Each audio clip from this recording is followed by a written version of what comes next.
Saludos cordiales, mi nombre es Nelson Castellanos, hago parte del grupo Comunicación, Cultura y Ciudadanía del Instituto de Estudios Políticos y Relaciones Internacionales de la Universidad Nacional y este es un saludo para invitarlos a discutir esta tarde sobre tres asuntos que tienen que ver con el periodismo, como son la veracidad, el profesionalismo y el trabajo en red.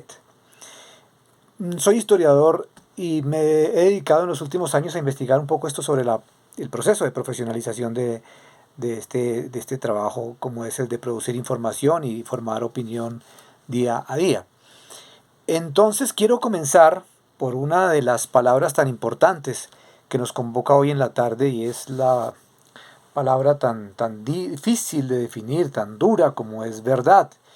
Y quiero retomar uno de los textos de la Comisión de la Verdad en donde hay una aproximación a esta palabra y se dice lo siguiente: la verdad se construye al cruzar las miradas y el relato de los actores, sectores y comunidades que de manera directa e indirecta participaron en el conflicto armado. Creo que esta primera aproximación nos lleva un poco a mirar, bueno, empecemos por ver qué hacen los periodistas. Y uno de los valores fundacionales del periodismo moderno tiene que ver justamente con esto de ser veraz. Por ahí creo que deberíamos empezar.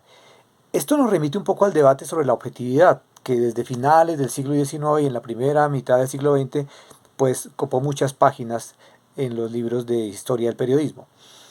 En principio, quisiera recordar con ustedes, por ejemplo, que en el caso de Estados Unidos, en su guerra civil, muchos reporteros tuvieron que hacer fila frente a las oficinas de telegrafía para enviar sus informes a los periódicos y ante el poco espacio y tiempo que había, pues debían mandar esa información de determinada manera. Algunos investigadores han relacionado esta situación con la aparición de formatos, como por ejemplo la pirámide invertida o la 5W, dónde, quién, cuándo, cómo, que es lo que caracteriza a un género periodístico como la noticia, que es como lo esencial en el trabajo periodístico, producir noticias. Entonces, esto de la objetividad es un debate muy complejo, porque cuando uno habla con los periodistas, muchos de ellos van a decir, no, nosotros no creemos en la objetividad. Pero mírese por donde se mire, cuando se les pregunta a ellos por la verdad, por ser veraz, muchos dicen, esa es una de las cualidades que se reconocería en el ejercicio del periodismo. De modo que mi invitación para esta tarde es que discutamos alrededor de esta pregunta y es, en su experiencia laboral, ¿podría recordar algún hecho en el que la práctica de este valor fue motivo de compromiso, de conflicto, de satisfacción? Creo que alrededor de esto podríamos tener una conversación sobre las vicisitudes y los problemas a la hora de ser veraz, sobre todo en regiones que han vivido el conflicto armado.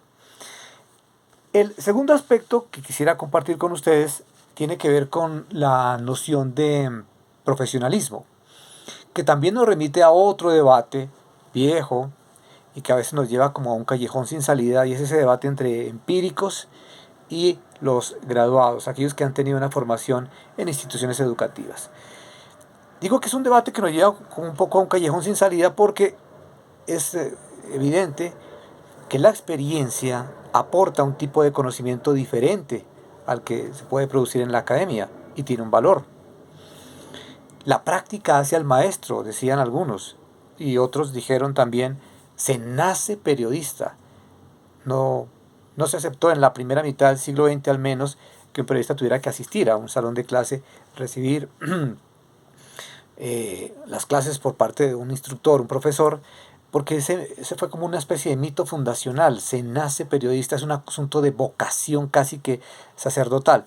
Pero a mediados de los 60, ante el auge de los medios audiovisuales, ante los desafíos debido a la Guerra Fría que obligaba también a una información mucho más rigurosa en medio de semejante propaganda política de un lado y del otro. Y desde la UNESCO y en América Latina a través de CIESPAL, hacia 1965 ya hay un consenso en cuanto a que los periodistas deberían asistir a la universidad, se debería formar un periodista o un comunicador, y por eso es que vamos a empezar a ver las facultades de ciencias de la información o facultades de comunicación social. Pero antes de esto, claro, hubo escuelas de periodismo.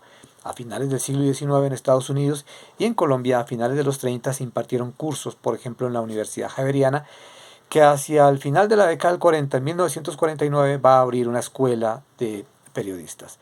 Es muy interesante este antecedente, porque cuando uno revisa las primeras monografías de los estudiantes para graduarse, uno encuentra trabajos en donde se hace una especie de encuesta para saber cuánto ganaba un periodista a finales de los años 50, qué tipo de educación tenía, cuántos hombres, cuántas mujeres. También había una especie de investigación sobre los distintos roles y los distintos tipos de trabajo al interior de un periódico.